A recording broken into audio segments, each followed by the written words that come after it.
گھر، سکول اور معاشرہ، ان تینوں کے کمبینیشن کے بغیر جو ہے تعلیم کا عمل پورا نہیں ہو سکتا۔ گھر، آپ سب جانتے ہیں، گھر میں آپ کے والدین ہیں، بہن بھائی ہیں، اور وہاں سے آپ سب سے پہلا لیسن وہاں سے سیکھتے ہیں آپ لوگ۔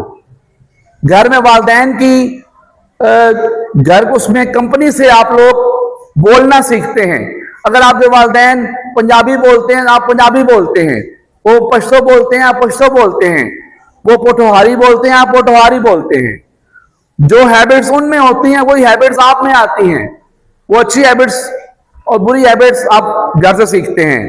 پھر اس کے بعد جب آپ تھوڑے بڑے ہوتے ہیں تو تھوڑا سا تعلیم حاصل کرنے کے لیے گھر سے باہر اسکول بنے ہوئے ہیں کہ آپ مزید تعلیم حاصل کرنے کے لیے آپ اسکول آتے ہیں، تاکہ آپ کمپنی کے اندر باقاعدہ ایک آرگنائز طریقے کے ساتھ تعلیم حاصل کر سکیں، آپ کو لکھنا آ سکے، پڑھنا آ سکے، اٹھنے بیٹھنے کے آداب مزید آپ جو والدین نے سکھائے تھے اس میں مزید کچھ اضافہ ہو سکے تو وہ آ سکے۔ اس کے لیے آپ اسکول میں آتے ہیں۔ جب اسکول میں آپ نئے نئے آتے ہیں، شروع میں آپ کے لیے وہ نئی جگہ ہوتی ہے۔ آپ نے دیکھیں کہ بچے جب نرسری کلاس میں آتے ہیں یا پلے گروپ میں آتے ہیں وہ رو رہے ہوتے ہیں، وہ دوستوں کے ساتھ ایگزسٹ نہیں کر پا رہے ہوتے، وہ لوگوں میں کیونکہ بیٹھے نہیں ہوتے، وہ دوستوں کے ساتھ دوستی نہیں کر پاتے۔ لیکن جو ہی تھوڑا سا ٹائم گزرتا ہے وہ دوستوں کے ساتھ فیملیئر ہو جاتے ہیں، اساتذہ کے ساتھ اچھے ہو جاتے ہیں، اساتذہ کو وہ گر سکھائے جاتے ہیں کہ بچوں سے آپ کس طریقے سے ان کے دل لگے اسکول میں، ایسی ایکٹیویٹیز کریں، آپ ایسے ان کو اٹریکشن والی باتیں ان کے ساتھ کریں کہ ان کا دل لگے اور وہ جو ہے وہ پڑھائی کے ساتھ وہ فیملیئر اسکول میں ان کے آنے کی عادت بن جائے۔ اس کے بعد جب آہستہ سا وقت گزرتا ہے، آپ پرائمری کلاس پاس کرتے ہیں، مزید آپ کے پاؤں پکے ہوتے ہیں اسکول میں، پھر جب آپ مڈل پاس کرتے ہیں، میٹرک میں آتے ہیں، پھر مزید آپ کا جو کور ہوتا ہے مزید آپ کے پاؤں پکے ہوتے ہیں، اور میٹرک کا تو آپ میچور ہو چکے ہوتے ہیں۔ تو یہ اسکول کی لائف چلتی ہے، گھر اسکول کا تعلق ایک ہوتا ہے۔ اس کے بعد آپ یہاں سے اس کے ساتھ ساتھ معاشرہ بھی جو ہے وہ اثر انداز ہو رہا ہوتا ہے۔ معاشرہ کیسے؟ آپ گھر سے اب نکل چکے، بڑے ہو چکے، آپ نے گراؤنڈ میں بھی جانا ہے، آپ نے وہاں بھی کھیلنا ہے، گلی محلے میں بھی دوستوں کے ساتھ دوستی رکھنی ہے، وہاں بھی آپ نے کھیلنا ہے، آپ نے مارکیٹ جانا ہے، آپ نے وہاں سے شاپنگ سیکھنی ہے، اس کے علاوہ مسجد جانا ہے آپ نے، اور وہ بھی آپ نے نماز وغیرہ کا کام ہے، وہاں لوگوں سے ملنا ہے۔ جتنے لوگوں سے آپ ملتے ہیں وہ سارا معاشرے کا تعلق ہے۔ جن جن لوگوں سے آپ ملتے ہیں، رشتہ داروں سے، ہمسایوں سے، گلی محلے میں دوستوں سے، وہ سارا جو ہے معاشرہ ہے۔ گھر بھی تربیت کر رہا ہوتا ہے، آپ کے اسکول میں اساتذہ بھی تربیت کر رہے ہوتے ہیں، آپ بچوں سے بھی بہت کچھ سیکھ رہے ہوتے ہیں، اور اس کے علاوہ معاشرہ بھی تربیت کر رہا ہوتا ہے۔ اب گھر، سکول اور معاشرے کی وجہ سے آپ اچھے بھی ہو سکتے ہیں اور اس کی وجہ سے برے بھی ہو سکتے ہیں۔ لہٰذا ان تینوں کی اہمیت بہت زیادہ ہے۔ گھر میں والدین کو چاہیے کہ وہ بالکل ذہن میں رکھیں کہ بچوں کو ہم نے ایک اچھا معاشرہ بنانا ہے، اچھا شہری بنانا ہے ان کو، تو ہم نے ان کو اچھی تربیت کرنی ہے، اچھی باتیں سکھانی ہیں ان کو۔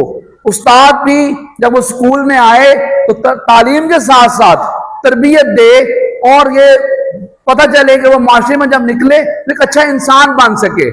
پڑھائی صاحب گھر میں بھی تربیت اچھی ہو رہی ہوتی ہے، والدین آپ سے ساتھ سنسیئر ہوتے ہیں، اساتذہ بھی سنسیئر ہوتے ہیں، وہ تعلیم کے ساتھ تربیت دے رہے ہوتے ہیں آپ کو، لیکن معاشرے میں جا کے خرابی آتی ہے۔ خرابی کیسے آتی ہے؟ معاشرے میں جب آپ فرض کر گلی محلے میں جاتے ہیں، وہاں پہ ہمسائے سب اچھے نہیں ہوتے، ان کے جو بچے ان کے ہوتے ہیں سب کی تربیت اچھی نہیں ہوئی ہوتی، وہ کچھ بری ہیبٹس والے بھی ہوتے ہیں، کچھ بچے گالیاں دینے والے بھی ہوتے ہیں، کچھ بچے جو ہیں وہ آپ کو بیڈ ہیبٹس سکھا سکتے ہیں۔ جب آپ گراؤنڈ میں جب جاتے ہیں وہاں پہ بھی بچے صاحب اپنی اچھی فیملی کے نہیں ہوتے، وہ آپ کو پوری تربیت کر سکتے ہیں۔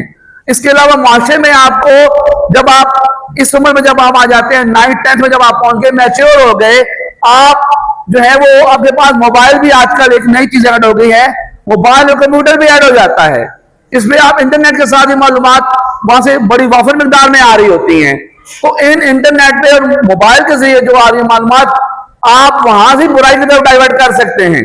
تو معاشرہ بھی بڑا اثر انداز ہو رہا ہوتا ہے. تو اس معاشرے کا اثر انداز ہونا بھی چیک کرنا ہوتا ہے والدین نے اور اساتذہ نے. یہ مشکل کام ہے حالانکہ، کیونکہ والدین جب آپ کو اسکول بھیج دیا، اب وہ نظر نہیں رکھی ہوئی انہوں نے آپ پہ. وہ آپ اسکول سے جب آ رہے رستے میں، اسکول سے واپس جا رہے ہیں، اس دوران آپ رستے میں آپ کن لوگوں سے مل رہے ہیں، آپ کو اسکول کن لوگوں سے، بچوں سے واسطہ پڑ رہا ہے. گراؤنڈ میں جب آپ کھیلتے ہیں ریسرچ کے ٹائم، اسکول آتے ہوئے، اسکول سے جاتے ہوئے، تو بچوں سے کیسا واسطہ پڑ رہا ہے. آپ منفی باتیں بھی سیکھ سکتے ہیں، مثبت باتیں بھی سیکھ سکتے ہیں. پھر اسی طرح جو بچے، جب آپ اساتذہ بھی جو ہیں وہ آپ 6 گھنٹے پڑھاتے ہیں، وہ نظر نہیں رکھ سکتے آپ پہ کہ آپ گھر جا کے گلی محلے میں، گراؤنڈ میں آپ کیا سیکھ رہے ہیں.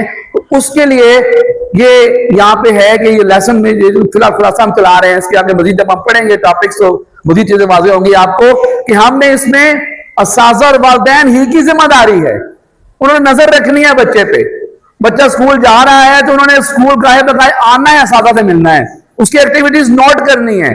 اگر بچے کی ایکٹیویٹیز بتا دیتی ہیں، ہم نفسیات جب پڑھتے ہیں، نفسیات پڑھ کے آئے ہوتے ہیں، مضمون ہے نفسیات کی، وہ پڑھ کے ہم آئے ہوتے ہیں، ہمیں بچوں کی ایکٹیویٹی، اس کی حرکات و سکنات سے پتہ چل جاتا ہے بچہ منفی ایکٹیویٹیز میں ملوث ہے. تو ہم اس میں نظر رکھیں، والدین سے رابطہ رکھیں. تو اگر آپ چاہتے ہیں کہ معاشرہ آپ کے بچوں پر منفی اثر انداز نہ ہو، تو والدین کو اور اساتذہ کو الرٹ رہنا پڑے گا. اور صرف الرٹ نہیں رہنا پڑے گا، آپس میں رابطہ بھی رکھنا پڑے گا، ملاقاتیں کرنی پڑیں گی تاکہ بچہ جو ہے وہ اس کی تربیت اچھی ہو سکے. اب بچے گلی میں بائک لے کے نکلا ہے، دوستوں کے ساتھ بائک لے کے نکلا ہوا ہے، ون ویلنگ کر رہا ہے، پر وہ گلی محلے میں ہوٹنگ کر رہا ہے یا وہ ایسی حرکات کر رہا ہے جیسے معاشرہ، جیسے ہمسائے تنگ ہو رہے ہیں، لوگ تنگ ہو رہے ہیں. اب اس میں والدین کو پتہ ہونا چاہیے، وہ نظر رکھیں اس چیز پہ کہ بچہ جو ہمارا کیا کر رہا ہے. اساتذہ نظر رکھیں اس چیز پہ، تو انشاءاللہ تعالی ہمارا معاشرہ جو ہے وہ ٹھیک رہے گا، اور آپ کی تعلیم بھی ہو رہی ہوگی، آپ کی تربیت بھی ہو رہی ہوگی، اور آئندہ آنے والے دنوں میں، آئندہ آنے والے سالوں میں جو ہمارا معاشرہ بنے گا، وہ معاشرہ نہیں ہوگا بلکہ جنت کا گہوارہ بن جائے گا. اس میں آپ نے رہنا ہے، آپ کے بہن بھائیوں نے رہنا ہے، آپ کے دوستوں نے رہنا ہے، ہمارے بچوں نے رہنا ہے. وہ ایک اچھی جگہ بن جائے گی رہنے کے لیے، اور آپ سکون سے رہ پائیں گے. اگر معاشرے میں غلط لوگ زیادہ ہوں گے تو معاشرے میں برائی زیادہ ہوگی. جب برائی زیادہ ہوگی تو برائی سے ہم متاثر ہوں گے، ہمیں نقصان ہوگا. تو لہٰذا یہ سبق شروع کرنے سے پہلے یہ تمہید میں نے بتائی آپ کو کہ ہمیں گھر، سکول اور معاشرے میں ایک لنک قائم رکھنے کے لیے، ایک کمبینیشن قائم رکھنے کے لیے اساتذہ اور والدین کو الرٹ بھی رہنا پڑے گا، اور آپس میں ان کو رابطے بھی رکھنے پڑیں گے. یہ بات کلیئر آپ سب کو؟ کوئی سوال کسی کا ہو تو بتاؤ. اوکے.